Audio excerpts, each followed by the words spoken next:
on to our next panel, which is the finance and payments dimension. And this is moderated by Mr. Jaspreet Singh, who is partner and national leader, client and markets, Grant Thornton. He has worked across a broad range of companies in telecom, technology, ITS, media, and entertainment sectors. His primary focus has been the cyber and the business resilience strategy and planning, crisis management, cyber risk, security, incident response, penetration testing, IT strategy, ERP audits, application reviews, and vendor evaluation. The list is quite long and it's endless. We are fortunate to have you with us steering this next session. So we are already joined by Mr. Pawan Chawla and Ms. Pooja Bansal.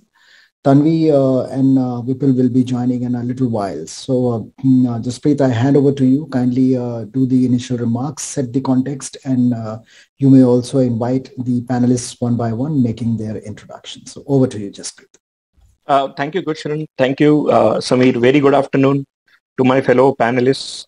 It's again an esteemed panel to be associated with Scotch on, I think, probably which is the top 3-4 agenda in, the government's minds today is the personal data protection bill. I was fortunate enough to listen to the last panel where they spoke about the implications of the bill, but probably two key aspects around the entire: how will the payment systems work, how will the financial aspect of that data protection bill be covered. I'm joined by two of my esteemed panelists. We've got other panelists who will join us in about 5 to 10 minutes. So let me start by introducing Pawan. Pawan is the Chief Information Security Officer and Data Protection Officer, wears both the hats at Future Generali India Life Insurance. He brings with him 20 years of experience in companies ranging from micro to large MNCs, and then obviously now in the BFSI stage, FMCG, e-commerce, business process and technology consulting outsourcing. He also has great understanding of statutory compliances such as the Indian Data Protection, the India IT Act 2000 RBI Cyber Security Framework, and I'm pretty sure he will bring all those experiences onto the table when we talk about the personal data protection bill. The next panelist is Pooja.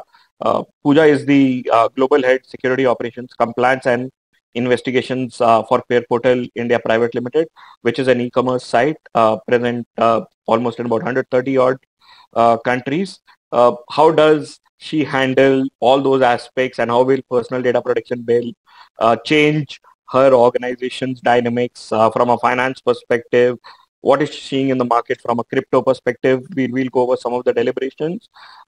She's brings with her about 10 years of security professional with experience in strategy, governance, risk, compliance, security operations.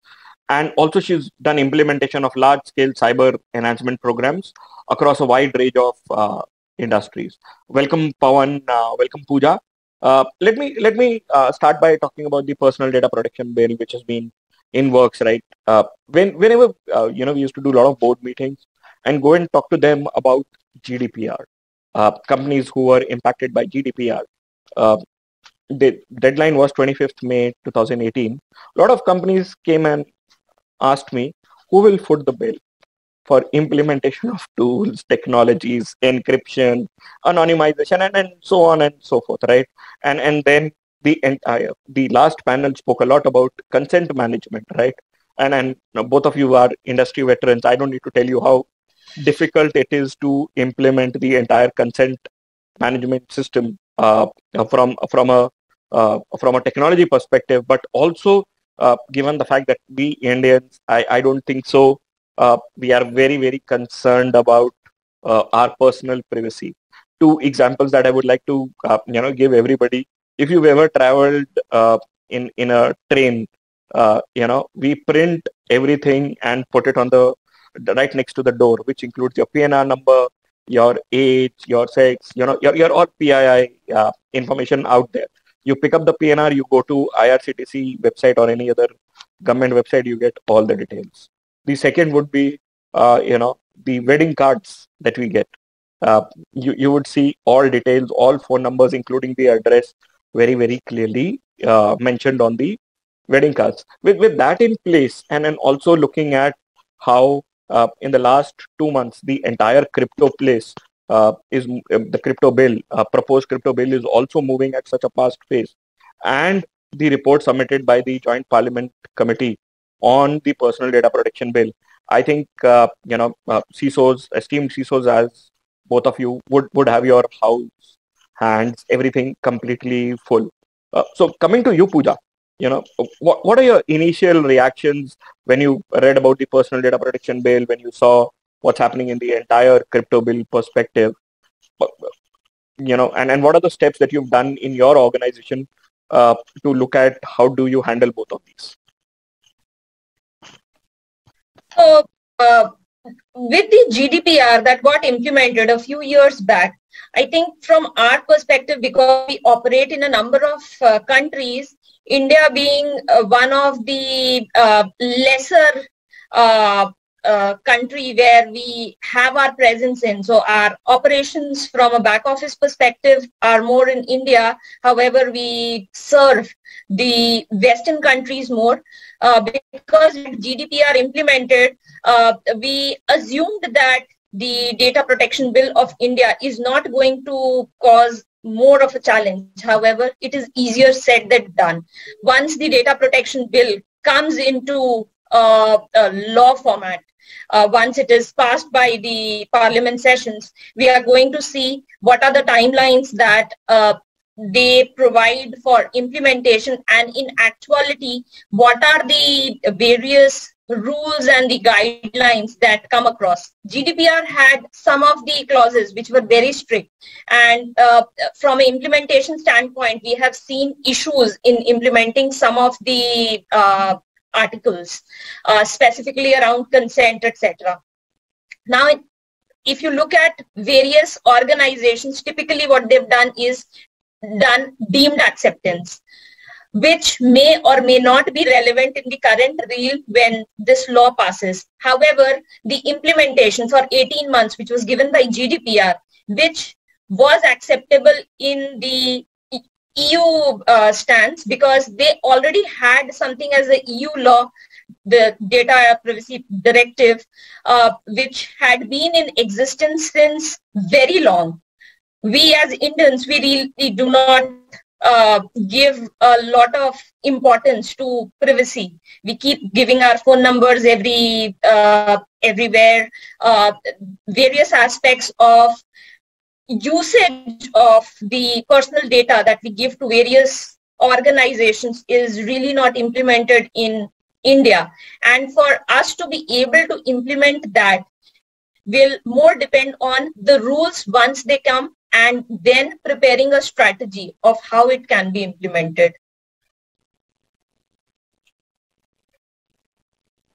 I think some excellent points, including I really like that point that, in EU already had a DPA since 1996, right? And then also they got 18 months to implement something as robust as GDPR. With us, we've not got no perspective around privacy. From a regulation perspective, though the Indian IT Act Section 43, it does talk about some elements of PII. It's going to be a huge challenge from a data protection bill perspective. Over to you, Pawan. Yeah, it is going to be a very difficult task. So if you look at it, the last data protection bill, which was tabled, I will talk about the last year bill. And after that, there has been many amendments made to it in the month of December. November, December, there were 81 amendments, and there were some new clauses which were added. And I have not seen any new draft which is coming up, which has come out recently of the bill. But until and unless it becomes an act, it will be very difficult to judge and tell that what an organization to do or what we can do and what we cannot do. Depending on the cost, like you safeguard your house, obviously the cost has to be borne by the organization to protect data which they are holding of all of their customers.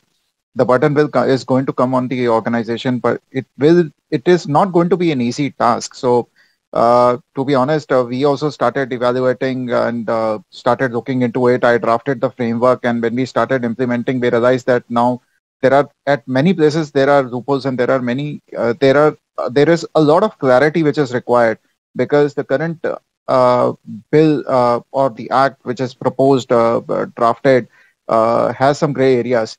Though it is similar to what the GDPR is, but it is much more enhanced in certain aspects where organization in India need to do a lot of work to ensure these things comes into real life or during implementation to practically make it work.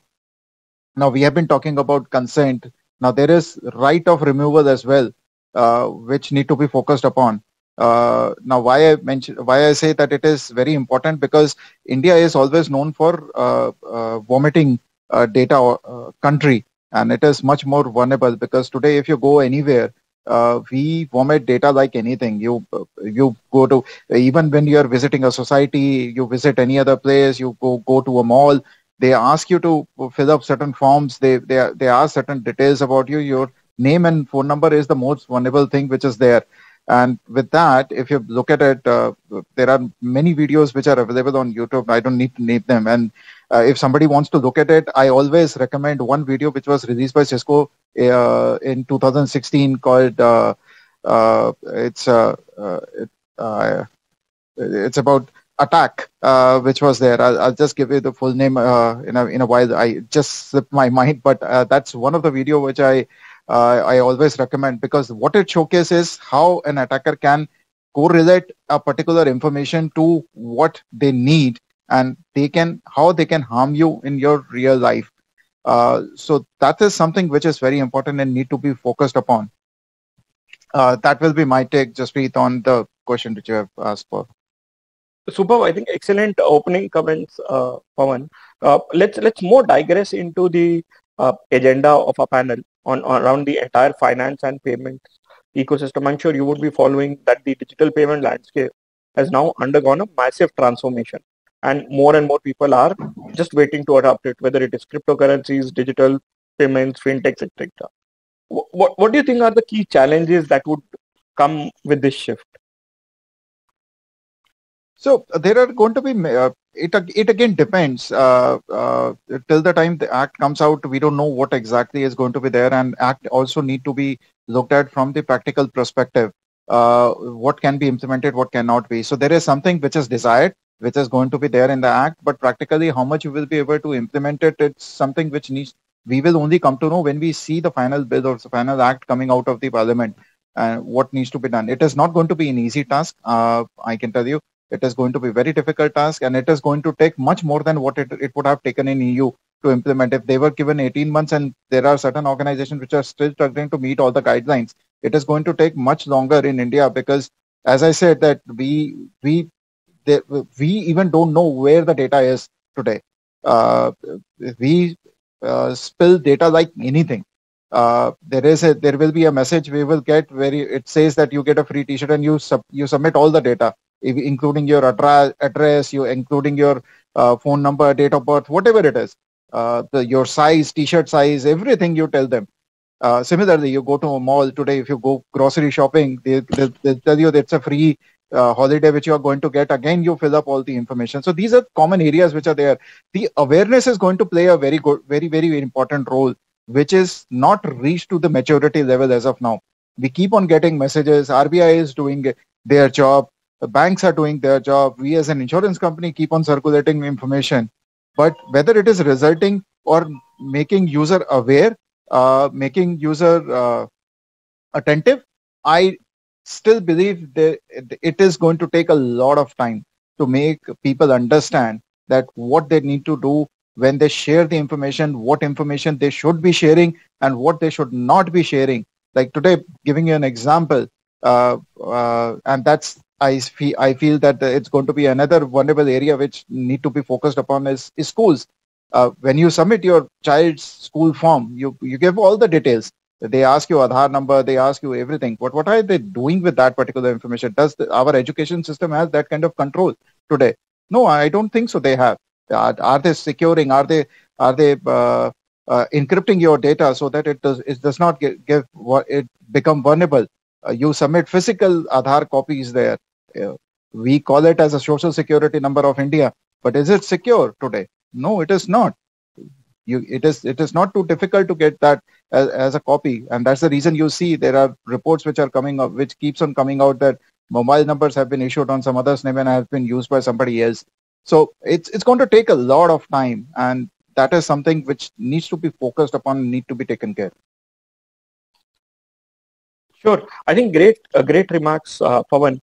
Coming to you, Pooja, you know, COVID-19 has actually been responsible for tipping the entire technology spend and the speed of adoption of digital technologies, right? However, if I come back to the entire digital payment landscape and you being one of the receivers on the other hand, right? What are the key challenges do you think will come with this shift? And would organizations like e-commerce organizations start accepting cryptos, fintechs? What's your take there, Pooja? Again, just speak to that point. It again depends on the government as to when that becomes a formal acceptable mode of taking payment. Until that formal regulatory clearances come in, we will not be in a position to take that as a form of payment. However, once that does get a clearance, making strategies on how we are going to do from a crypto standpoint, if you look at it, the people who are involved and the attack surface that is there, that is a little higher from the normal, the normal that we call from a payment standpoint. Securing that would take a lot of effort from an organizational standpoint, and security needs to go hand in hand with any strategy that the organization at a business level, the strategic level kind of goes ahead with.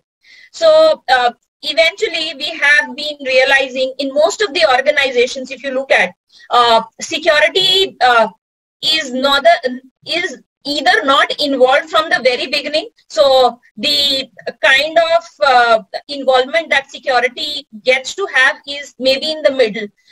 We do not have that concept of secure by design. The GDPR brought in the concept of privacy by design. In a similar manner, at least I have the perspective that we must have the strategy to have security by design. And that will play a very important role in whatever modes we deploy, any new technologies that we are deploying or developing. If security is embedded from the very beginning, it is going to make life easier for the overall organization, and it is going to give a better customer experience. That is how I see it. Sure, I think very, very valid points on when does crypto become a legal tender in India, and how do organizations start accepting it. Coming to you, Pawan, right? Given that you have vast experience on implementing GDPR and other privacy bills, once this bill becomes a reality, how do you think will we handle the finance aspect of it? Who will bear the cost? What will organizations need to do to comply from a finance perspective? So the way I'm looking at it, I answered it in the first question itself, that it is our house. We need to bear the bill to protect it. Because if you look at it, the challenges and the penalties which are mentioned in the act, it's going to be huge. And obviously, there is a lot of money which organization need to invest in those technologies, maybe technologies or maybe compliance. I don't know today. To be honest, because it's going to be a mix of both. How much it is going to be, and how regularly or regulatory we can do that from regulatory perspective, it is still debatable. So like I said, that it is still on a piece of paper right now, the way I look at it, until and unless it converts it into a proper bill, and we get to know that what exactly need to be done to achieve what is desired in the act or in the bill. I would still hold my comment to formally comment or concretely give views on the same. Sure, thanks. Pooja, I'll come to you. Bread and butter question for you. You implemented GDPR for various organizations across the globe, right? There was a huge cost associated with it, right? And now if the personal data protection bill comes in, what how do you think that's going to change the entire finance perspective from your organization? Number two, what do you think about the penalties, right? We discussed that a mature market could probably handle the entire lawsuits that are happening. Just to give you a statistic, as soon as GDPR was launched, the first day itself saw some about 800 lawsuits being filed against some of the largest tech companies across the globe, right? And if you see the difference between how global tech companies work versus how some of the other tech companies collect data, process data, it's a very big difference, right? What are your thoughts on this? So, Jaspreet, on that, if you look at the Indian market, the first issue that we face is we really don't know where our data resides. So for us to be able to get into that discussion, it will take a long time. Again, on the penalties, because the penalties are huge, and from an implementation standpoint, it is us as in the organizations that will have to bear the money or the implementation costs of implementing the controls associated with the bill. So the maturity in the market will take a while. That is a feeling that I have. In the Western market, because that maturity was already there, and that is why as soon as the GDPR timeline hit, so the May of 2018, we saw some lawsuits coming in. That may be a case here, but the maturity in the overall Indian segment is going to take a while, and the penalties and the lawsuits that may be there, that is going to take some time. I mean, it is not, we are maybe seeing it too early to comment on what may come as a result of the draft bill that is in discussion in the parliament. Right. And then both of you have answered it very nicely, saying it would probably increase costs. But we are also seeing a paradigm shift completely in technology and advancement, and the world is arriving to a global era where digitization is moving at the forefront. So how important has data's role been, especially in financial services and your e-commerce industry? Pawan, I'll start with you. And how do you improve the value, increase the efficiency, as well as also look at decreasing or maintaining the cost? So there is no doubt about it. Digitization is here to stay, and it is going to be the future only. There is no way any organization decides that not to adopt digitization in India. And the biggest example we can see when the demonetization happened is Paytm becoming a unicorn and now launching an IPO. Warren Buffett investing in it. We have seen, so that's a classic example.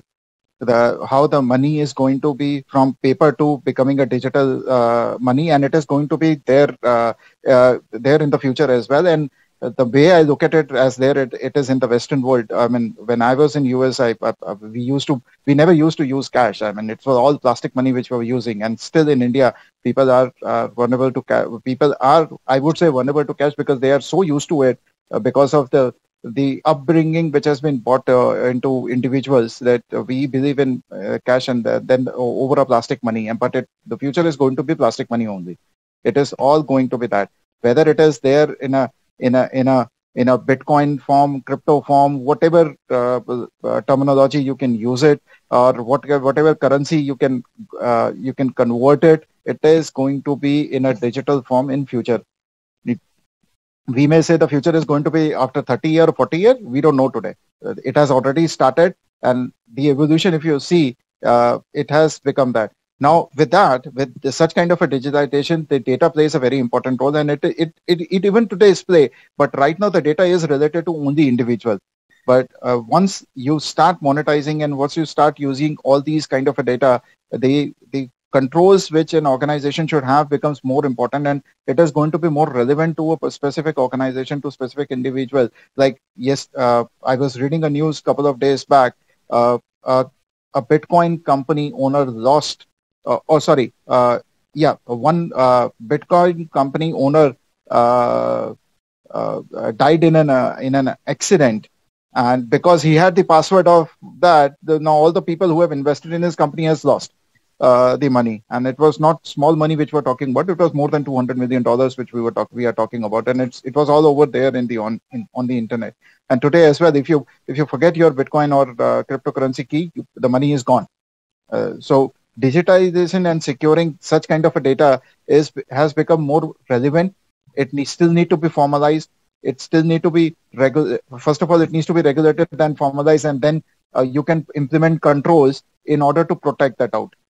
But yes, to answer your question, it is going to be a challenge for every organization. It is going to be the future, and organization need to think through it from today itself, that how they are going to handle it in future. Like for example, I'll give another example. Blockchain is something which has been in discussion. Till today, we have not, none of the organization would have fully implemented blockchain, because our ecosystem is not like that, where you can correlate data and you can implement it fully in a particular organization. So to implement that, there are many tasks which yet needs to be done, and it is going to take time. Thank you, Pawan, for your excellent perspectives. Pooja, coming to you, would you agree, not agree? And you briefly mentioned about the increasing attack surface analysis. Could you just throw some more light on that also? Yes, to Pawan's point, obviously I do agree with whatever he has said. The digital transformation is here to stay. It would have taken maybe a couple of more years for the digital transformation to come and set in the organizations. However, COVID accelerated the overall growth, and it came in a little quickly.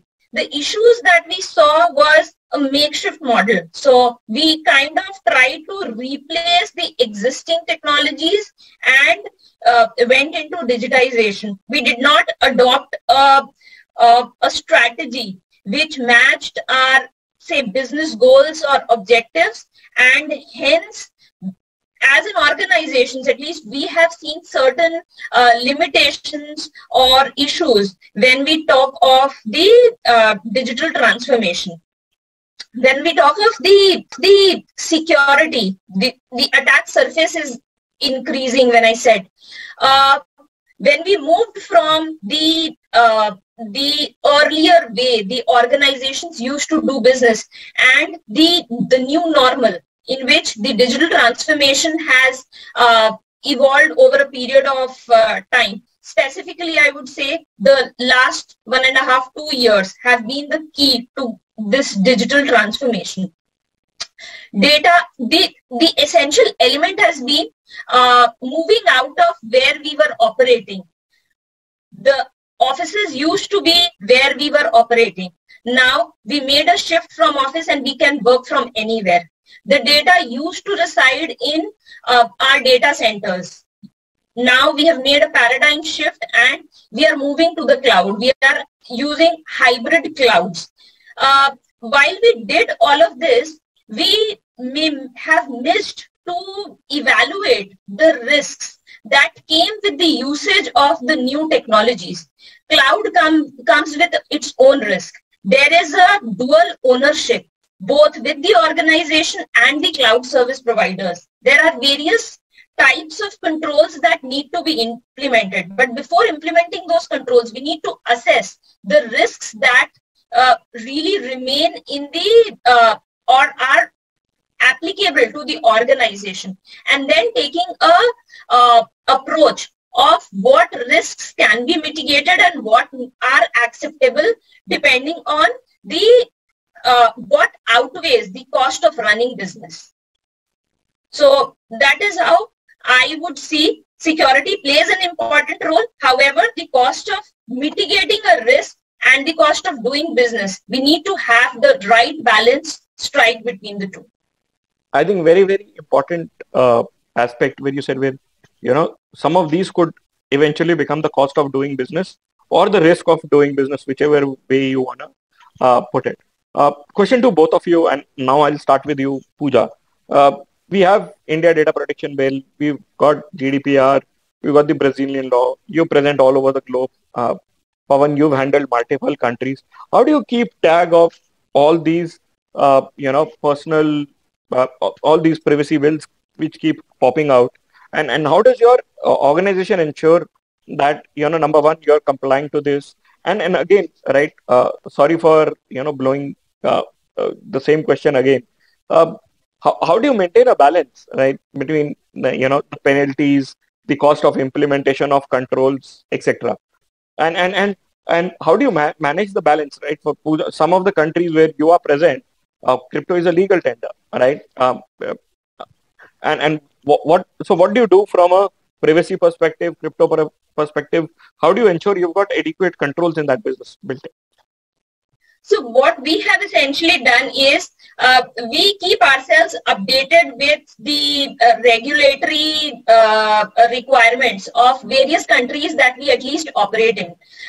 We have our legal team which work with various third-party organizations and give us a detail of what needs to be there and what are the controls that we need to comply to from a regulatory standpoint, which is kept updated on a regular basis. In case there are new regulations that come in from a new market standpoint, then that gets added. We have also done a comparison of the requirements of various laws. So there may be certain requirements which are common to say 10 different laws. However, there may be a unique set of requirements that a specific law or a regulatory market demands. So that is something that we've called out, and we have done our data flows, data mapping, etc. And basis the requirement, we have implemented controls. That is how we keep ourselves updated. While I may want to say that we'll be in a position to do it ourselves, but we've not been able to do that. So that is why we need a third-party help, and we've been able to survive with that third-party help, where they help us in identifying all these requirements and keep us updated. If there's something new which pops up, they tell us, hey, excuse me, this is what you need to comply to. Here are the controls, and this is how you may want to do it, or you may want to seek a professional guidance on how you should be implementing or complying to certain requirements. Perfect. Thanks a lot, Pooja. Pawan, over to you. Globally, India, multiple laws, crypto yes, crypto no. I'm sure a lot of your customers would also keep asking you these questions. How do you manage the balance? So I would say that I have been fortunate enough to deal with cryptocurrency yet, because I don't know the litigation and nitty-gritties of cryptocurrency, because it has not become a legal tender in India, and being an insurance company, we only deal with Indian customers at this point of time. And in the past, the crypto was not there when I was handling global organizations. So that's the reason I will say that I am fortunate enough. But yes, to look at it, to keep a tab of it, Pooja has already covered, and I completely agree with her on the points which she has mentioned. Like we today secure our organization by doing regular testing, regular assessment of various laws, keeping a tab on the changes which I've done, which generally legal and compliance department does in every organization. It is important to, so there is something when what you study, and there is something which you validate. And by validating, I mean is getting the testing done, getting the regular audit done in the organization, ensure that whatever compliances are you need to comply with, you are getting complied by getting by validating all the controls which are defined in the regulation or the act, to ensure that the organization does not miss any of the aspect which is required an organization to be complied with. And that's the only way you will get to know the risk which are associated to it, and you can put that in your risk register so that it should not happen again.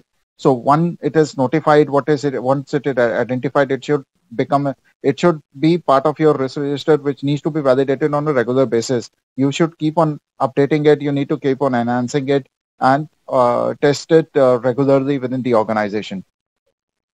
That would be my take, Jaspreet. Thanks, Pawan. Last question to both of you, and then maybe probably we can start wrapping up this. One of the proposed areas around the entire data protection bill is the breach management piece, right? Very, very important from a GDPR perspective. For one, RBI has its own mandate, which I'm pretty sure your organization deals with it. Pooja, you've been there, done that, right? From a breach management perspective. So, from a breach management perspective, whether it's 72 hours, 24 hours, whatever, how do you think the entire piece would move around setting up the infrastructure, the costs associated with 24/7 monitoring? And do you think we as a country are ready to, take such a stringent, mature control on us from a breach management perspective? Start with you, Pawan, now. Okay. So we as a country or as an organization, are we ready with if we are particularly specifically talking about data protection, are we ready with it? The answer is no. It's a blunt answer, but let's face the fact that it is no. Because today we like Pooja has mentioned, and I completely agree with her, and I also mentioned that India is known for vomiting information. We don't know where the data lies. Today, if you may be getting n number of calls and messages today that so much amount of loan is approved, pre-approved for you. From where are they getting that information? We don't know today. Is it getting lead from somewhere? We don't know. Are they generating this data? We don't know. Are banks supplying that data? We don't know. Wherever you have filled up the form, what all you have done, and these are the data which we are talking about is floating for years now. Once you start consolidating, once you start looking at the data, you will realize that at what all places you have submitted the data and from where all it has leaked. Now today, if you ask me how many times my password has been leaked, still being a cybersecurity expert, I can tell you in which all domains I have through which the password has been leaked, because I know there are tools which are available over the internet and darknet where it is where I can go and find it out that where all the password has been leaked.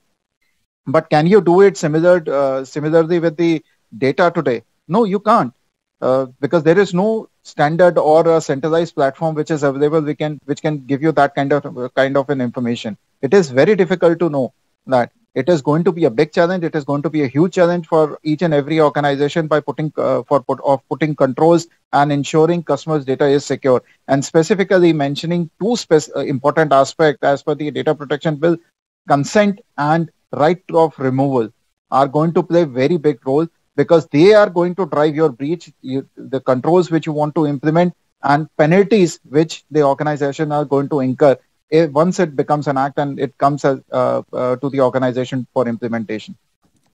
Super. Closing comments from you, Pooja. So in this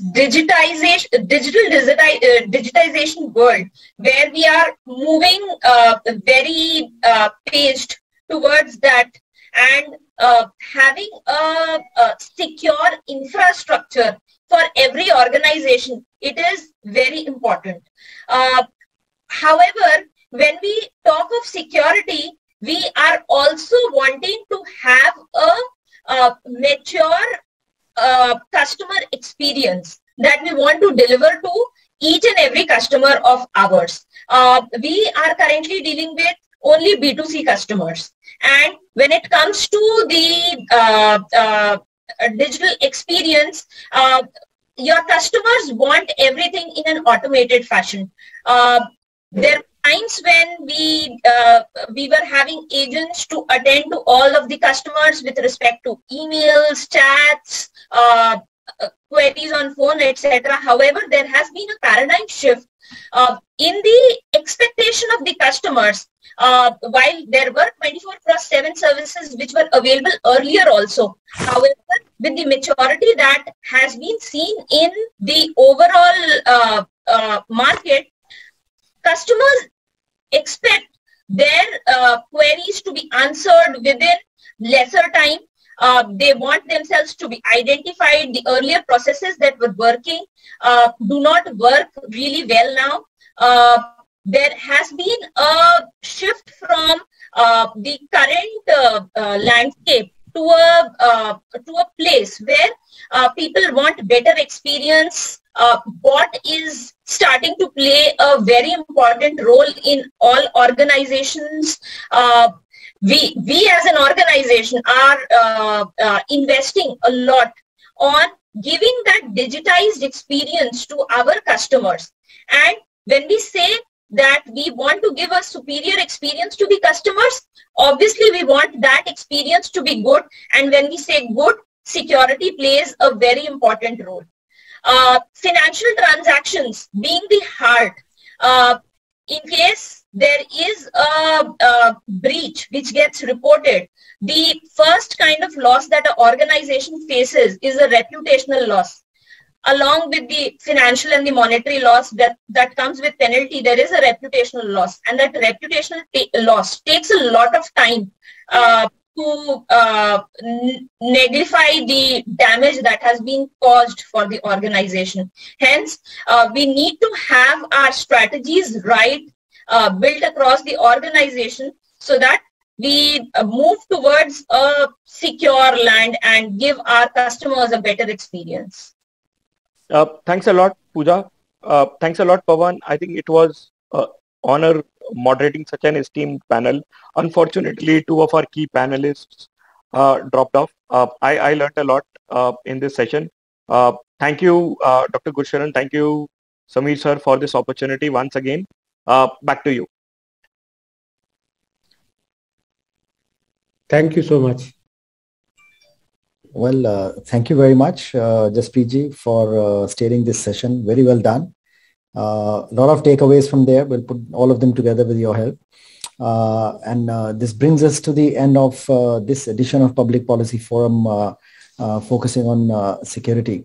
My heartfelt thanks to everyone for having spared the day, particularly on a Saturday, and being with us and making this discussion extremely lively, interactive, and interesting. Well, thank you very much once again, and looking forward to see you once again very soon. Thank you.